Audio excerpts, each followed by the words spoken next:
আমি কিছুদিন আগেই আসছিল এখানে যে গ্লোবাল টি20 খেলেছি, তো কিছু ম্যাচ খেলারও সুযোগ হয়েছে আমার জন্য। একটা ভালো অপরচুনিটি ছিল, ওখানে একটা ভালো টুর্নামেন্ট গেছে। অ্যান্ড কাল পরশু থেকে আমাদের টি20 সিরিজ শুরু হচ্ছে। তো কারা বড় টিম কারা ছোট টিম সেটার থেকে বড় কথা হচ্ছে কারা 20টা ওভার ভালো খেলবে, 40টা ওভার ভালো খেলবে মাঠে।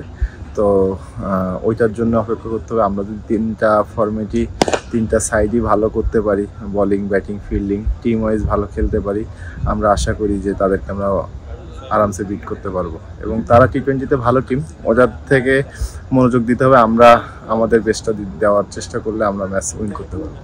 আরেকটা জিনিস, আমরা নর্মালি ওয়ানডে ক্রিকেটে আমরা বরাবর ভালো খেলে আসছিলাম, কিন্তু লাস্ট দু একটা সিরিজ আমাদের ভালো যায়নি। তারপরে তার মধ্যে একটা ভালো জিনিস আছে যে আমরা ব্যাটসম্যানরা অ্যাটলিস্ট 300 রান করছি, এটাও একটা ভালো দিক। এবং আমাদের বলাররা সবসময় ভালো করে আসতেছিল।